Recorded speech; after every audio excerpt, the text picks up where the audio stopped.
Asus EBR63 Expert Wi-Fi — это бизнес-решение, гигабитный роутер, который может быть меш-узлом, при этом с вариантами различного крепления у него здесь есть. Можно на стеночку, можно так поставить, можно так поставить, можно вот таким вот образом антенки поставить. Красивый, беленький, еще и с двумя USB-шечками, с USB 3, с USB 2, для того, чтобы подключить сюда. И сервер принтера, грубо говоря, нет, принтер-сервер, вот так вот будет, наверное, правильней, и 4G модемчик, а можно еще сюда влепить, например, SSD-диск, потому что он поддерживает еще и UPnP, серверочек DLNA, и Samba сервер, и есть различные решения для бизнеса, начиная от VLAN, заканчивая различными профилями настраиваемых сетей, в том числе и гостевыми сетями, еще и вот этими вот гостевыми порталами, как в различных там кафешках. Слушайте, огромное количество вариантов использования. Да, еще, кстати, WAN 2 у нас есть. Можно WAN 1, WAN 2, WAN 4, то есть на LAN его назначить, и будете либо отказоустойчивость делать, либо просто-напросто обеспечите балансировку нагрузки. Все это очень круто. С индексом скорости AX3000 на канале Технозон. Поехали!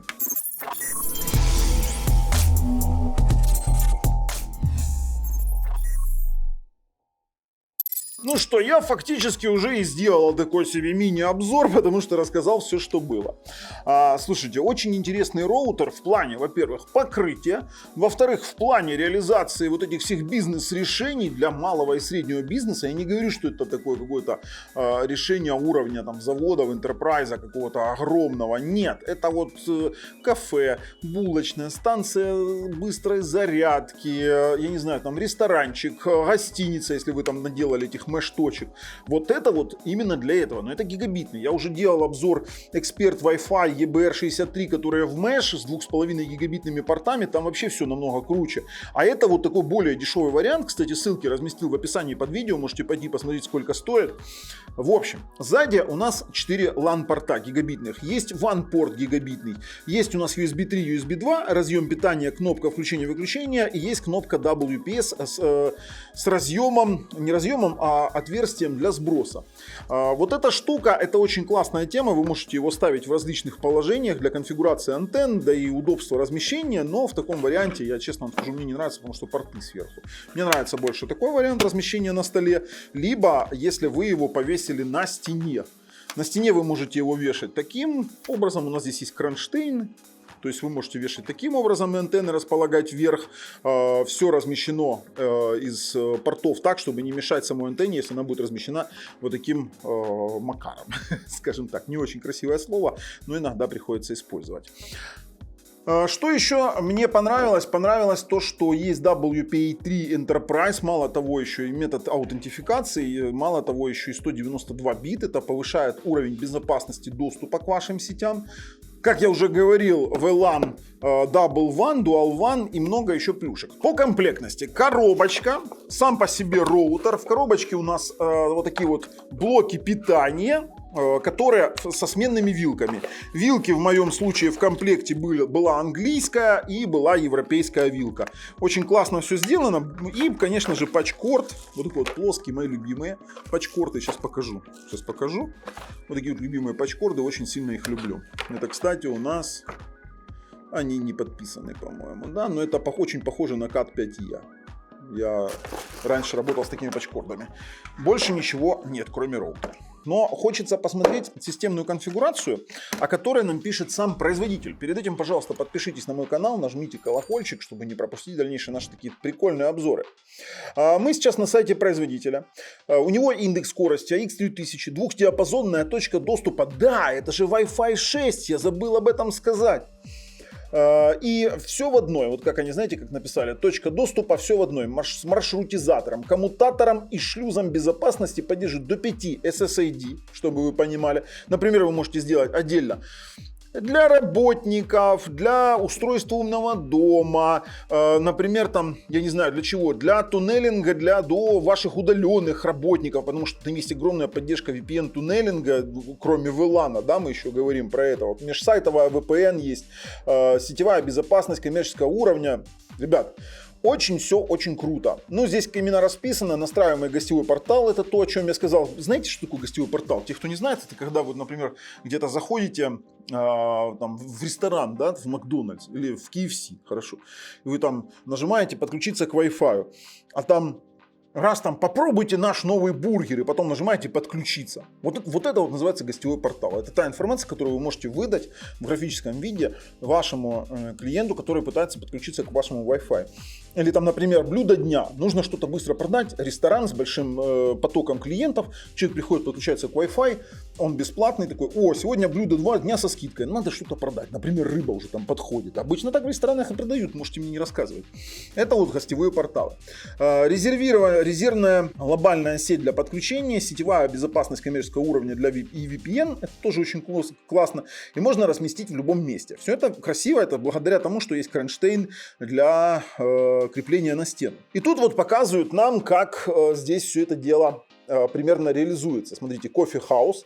И здесь есть, например, там устройство умного дома, камеры, ноутбуки, платежный терминал. Все это дело поддерживается с помощью этого дела.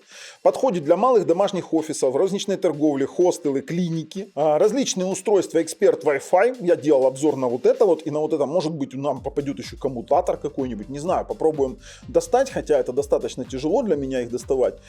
Есть поддержка 160 МГц до 3000 мегабит, ну это достаточно хороший индекс скорости. Фактически содержит в себе switch, содержит в себе точку доступа Mesh, содержит в себе обыкновенный то есть обыкновенный роутер. Есть VLAN, ну чтобы вы понимали, это управление виртуальной локальной сетью VLAN. Управление VLAN обеспечит простой, быстрый, гибкий способ сегментирования проводной и беспроводной сети. Вы можете выделить порт Ethernet, который обеспечит дополнительную безопасность вашего бизнеса. И двойной усилитель. Обеспечивает надежный и стабильный доступ в интернет для владельцев бизнеса. Двойной усилитель — это имеется в виду резервное копирование глобальной сети, либо ее, грубо говоря, сделать балансировку нагрузки. Конечно же, есть приложение. В этом обзоре мы приложение не разбирали, потому что уже настолько много мы раз смотрели этот эксперт Wi-Fi приложение. Вот я вам, кстати, советую. Я вам советую. Специально не делал. Вообще, на самом-то деле, хитрый такой ход. Переходим, вот у меня даже ржут, потому что напоминали мне про этот эксперт Wi-Fi. Я говорю, нет, секундочку. Мы делали обзор на Mesh эксперт Wi-Fi. Вот советую посмотреть вот это вот сколько вот это стоит, и вот этот вот роутер, коммутатор, вообще универсальное устройство. И советую пойти посмотреть, потому что этот мне нравится. Он простой, быстрый, удобный и дешевый. Но то, что там эксперт Wi-Fi, который mesh-сеть, mesh-башенки, которые 2,5 гигабитные, там я как раз показываю и само по себе приложение, вот там вы и приложение увидите, и на башне посмотрите. Короче, ребята, очень крутая тема. В этом обзоре мы сейчас с вами потестируем, грубо говоря, покрытие, потестируем скорости. А вот, кстати, вот это прикольно. Сети VPN, типа сеть-сеть, полезные для компании. Например, у вас есть два офиса. Вот давайте чуть смоделируем. Два офиса. И вам нужно, чтобы все компьютеры этих двух офисов были в одной виртуальной сети. Virtual Private Network. Тот же самый VPN. Пожалуйста, все будет работать. А вот видите, как они показывают подключение. Можно так, можно на стеночку. Красиво, красиво. Сопутствующие товары, точка доступа, по-моему, да, Mesh, потом коммутатор. И вот они, красавцы. Вот это вот EBM68. Я тогда вообще влюбился в них.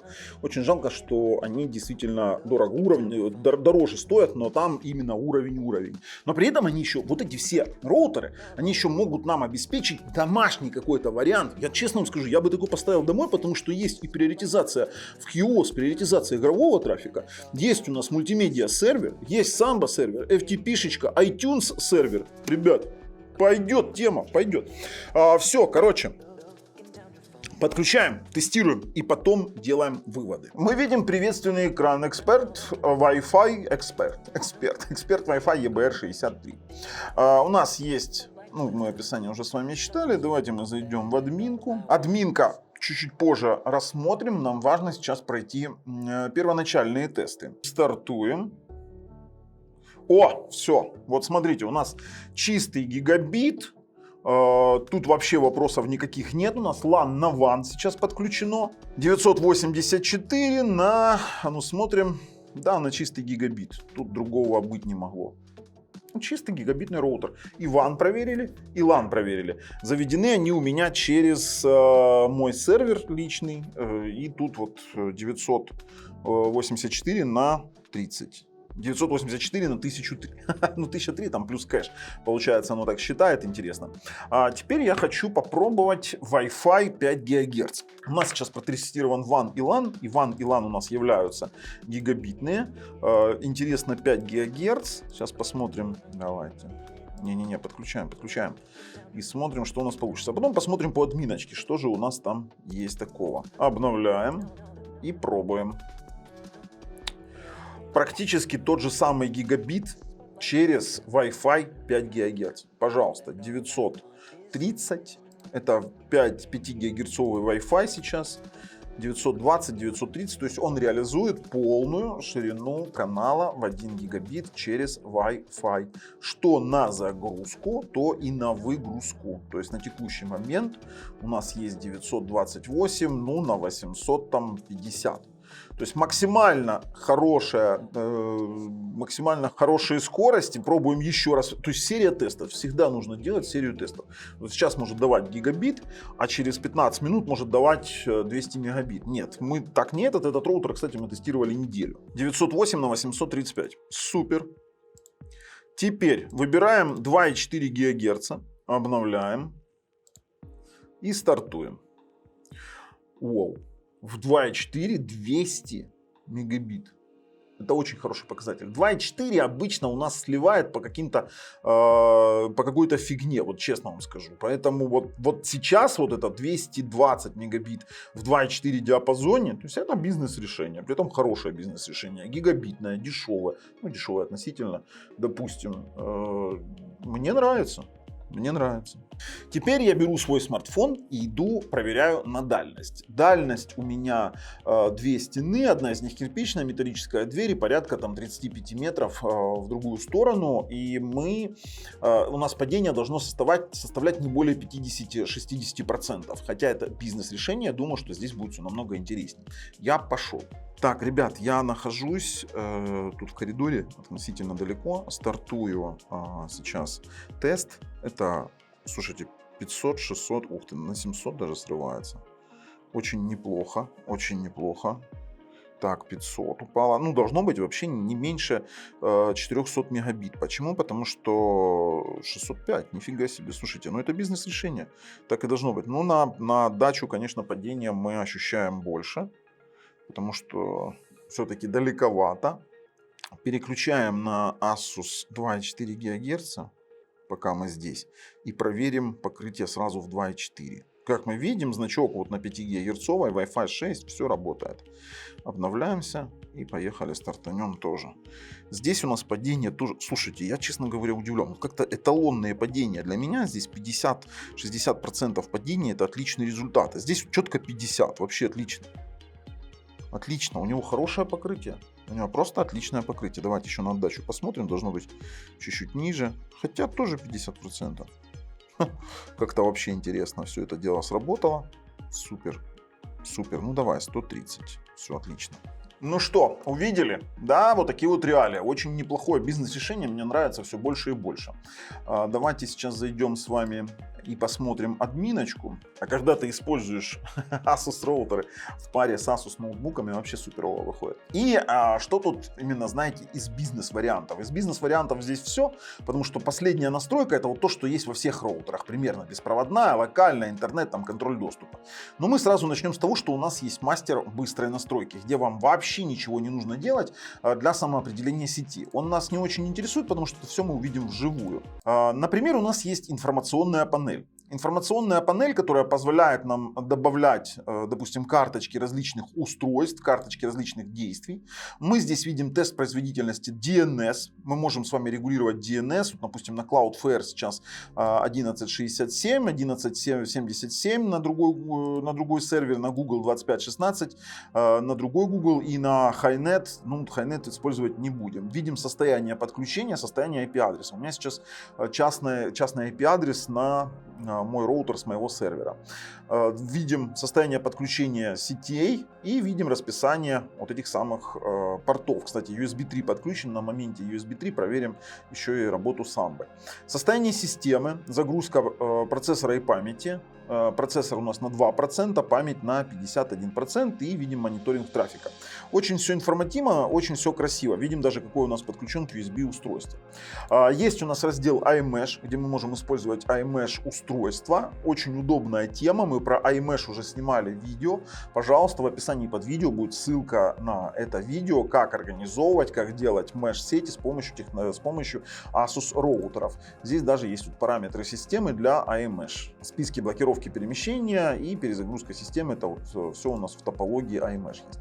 Дальше у нас самоопределяемая сеть. Это то, что в мастере быстрой настройки. Что такое самоопределяемая сеть? Это значит, что вам для специальной какой-то настройки своего бизнес-решения не нужно выдумывать никакую фигню. То есть вам достаточно просто выбрать сценарий использования, например, что это будет сотрудник, где вы можете, там, допустим, указать для него определенную сеть, создать SSID отдельный, вы можете здесь настроить радиус, задать пароль, можете задать метод аутентификации, метод проверки подлинности, здесь, кстати, до WPA3 Personal есть, и выбрать для него диапазон, расписание Wi-Fi и, конечно же, включать или отключать доступ в интернет. Это такое быстрое модерирование. Гостевые порталы. Что такое гостевой портал? Классная тема. Это там, где вы можете для клиентов, например, в вашем офисе или маленьком кафе, создать гостевой портал, например, там булочный, ну там, допустим, бейкери, да, там будет по-немецки бекерай. Это будет тип портала бесплатный Wi-Fi и будет фирменное наименование, будет, например, у нашей булочной Технозон.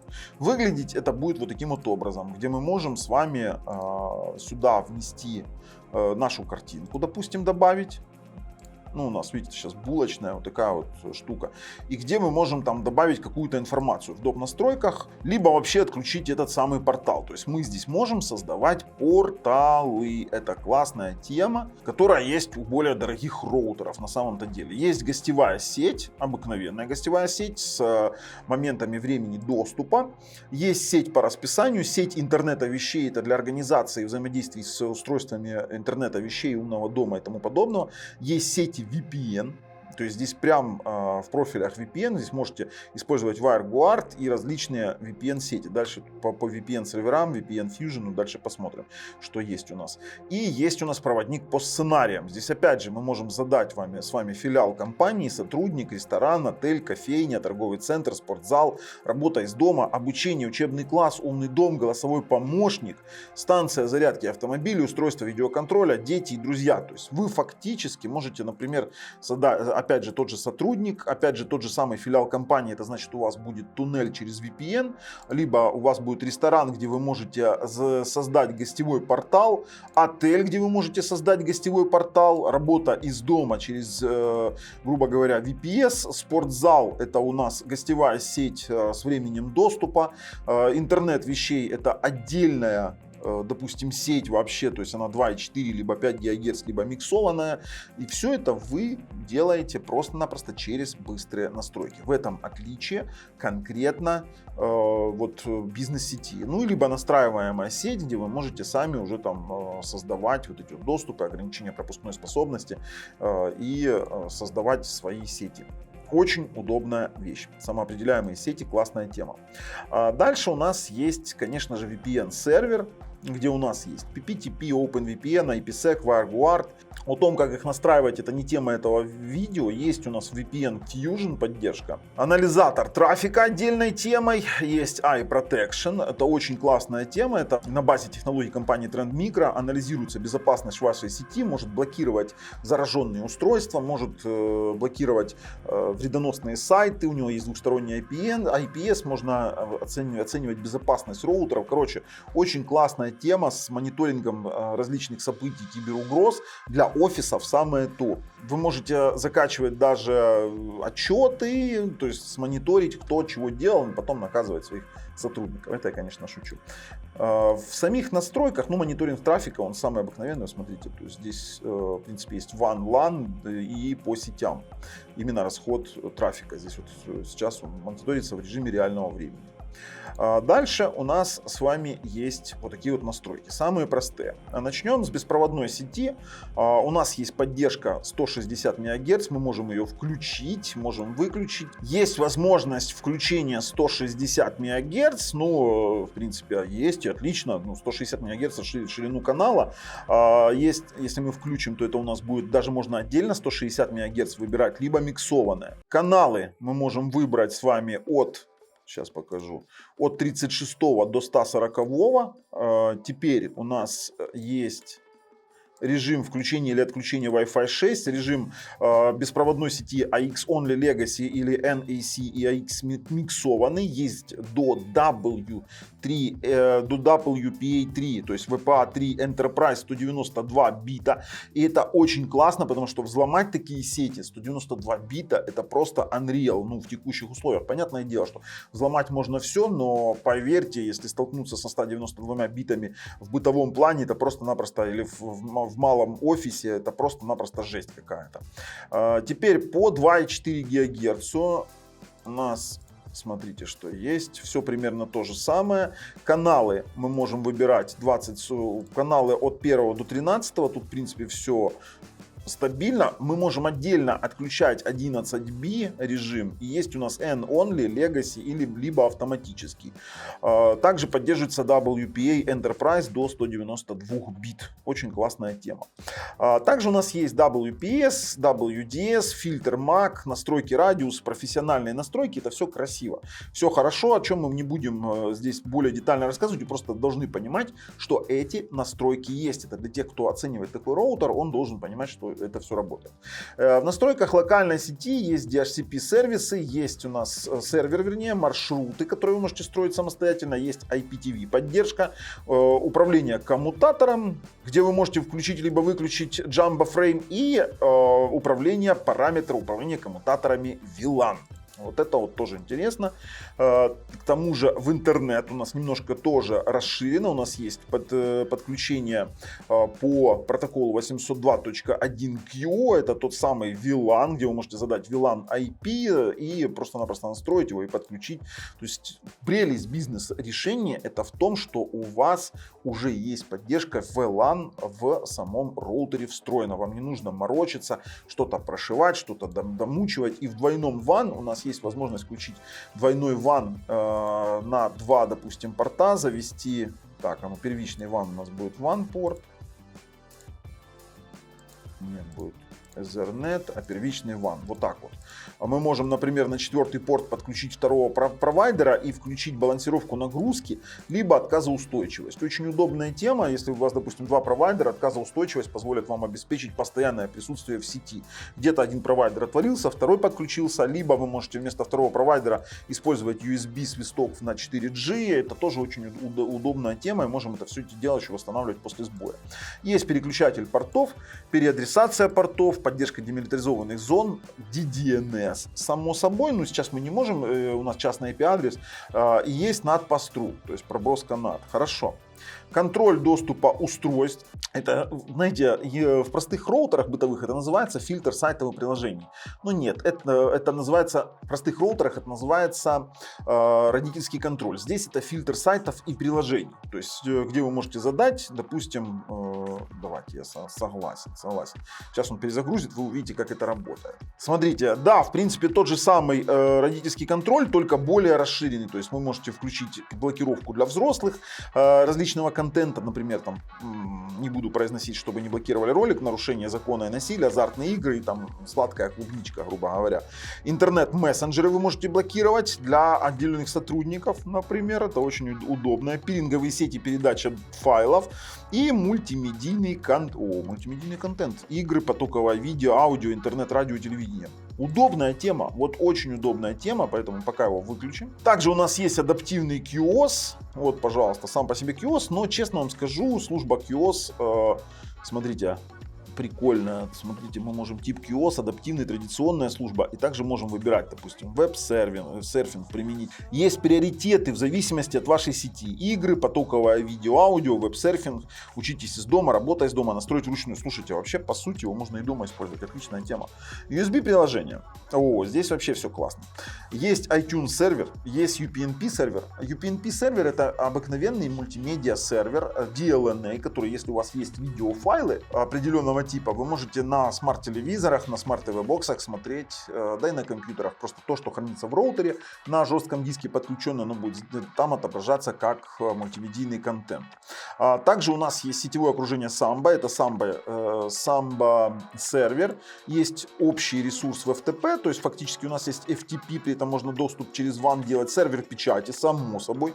Здесь два USB, вы можете организовать, либо поставить жесткий диск, организовать, либо поставить сервер печати и поставить 4G роутер. То есть у нас есть поддержка USB модема, то есть мы можем включить режим USB. Я даже на нем, знаете, что пробовал? Я подключал, у меня вот есть разваленный немножко мой OnePlus 9 Pro, вот такая вот штукенция. Я просто подключал его, выбирал в нем Android модем, и здесь тоже я выбирал Android модем. То есть это отличное, то есть тип устройства автоматически, ну, настройка, здесь есть. Все советую делать на автомате. Asus с этим справляются очень даже неплохо. Контроль доступ устройств мы это уже смотрели. Теперь так, что у нас остается? Поддержка IPv6. Конечно же, есть брандмауэр, при этом чуть-чуть более расширенный, чем в бытовых. Есть администрирование, и здесь мы можем выбрать с вами режим точки доступа беспроводного, либо узел iMesh. В настройках системы меняем различные обыкновенные системные параметры, можем обновлять прошивку. На текущий момент у нас вроде бы все нормально. Восстанавливать на заводские настройки, обратную связь можем делать. Да ладно, слушайте, вот это важно. Слушайте, вы прямо отсюда можете оставлять обратную связь по работе роутера и отправлять прям системные журналы, файлы настройка журнал. Это вот у меня раньше такого нигде не было. Приватность. Ну и, конечно же, тут еще различные моменты и сетевые утилиты. Это все фишки этого роутера. Знаете, что еще нам осталось проверить? Самбу. У нас подключен жесткий диск. Там у нас даже есть проект. У меня сейчас выбран очень медленный жесткий диск, подключен именно жесткий диск конкретно. SSD-шника у меня сейчас в наличии нет. И копирует он со скоростью там, 22. Максимальное, что я на нем, 22 мегабайта, не мегабита, не путайте. 20 мегабайт это, грубо говоря, 160 мегабит. Так он, знаете, что у нас так копирует? Потому что я подключен через Wi-Fi 2.4. Вот это я тормозенок. Сейчас мы подключим LAN RJ45.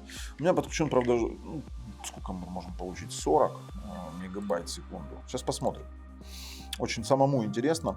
Давайте скопируем. Окей, копировать. 46, да, вот это вот мой SSD-шник. Там очень дешевый, очень такой себе... Блин, фигня на самом деле SSD-шник. Надо купить новый. Лена, отметь себе купить SSD-шник новый для тестов. Смотрите, 40 мы умножаем на 8. Ну, на текущий момент это 320 мегабит. Вообще максимально на M2 NVMe SSD мы здесь получали до 100 мегабайт в секунду. Вы должны это понимать, что не меньше, чем 100 мегабайт в секунду. Бывало в пике 120. Да, ну сейчас я вам скажу. Сейчас рассчитаю то, что у нас было 120, мы умножали на 8, тогда еще считали, да, 960 мегабит максимум мы получали. То есть Samba работает. Даже вот этой скорости с моим медленным жестким диском 2.5 может хватить для просмотра контента, работы с файлами, документами и тому подобное. В общем, выходим и резюмируем. Прикольный роутер получился. Ну и в качестве выводов скажу, обалденный роутер. Реально рекомендую. Классные возможности для малого среднего бизнеса, подходит более чем идеально. Ну а с вами был Bubble. И вот такой вот классный EBR63 на канале Технозон. До скорых встреч, пока.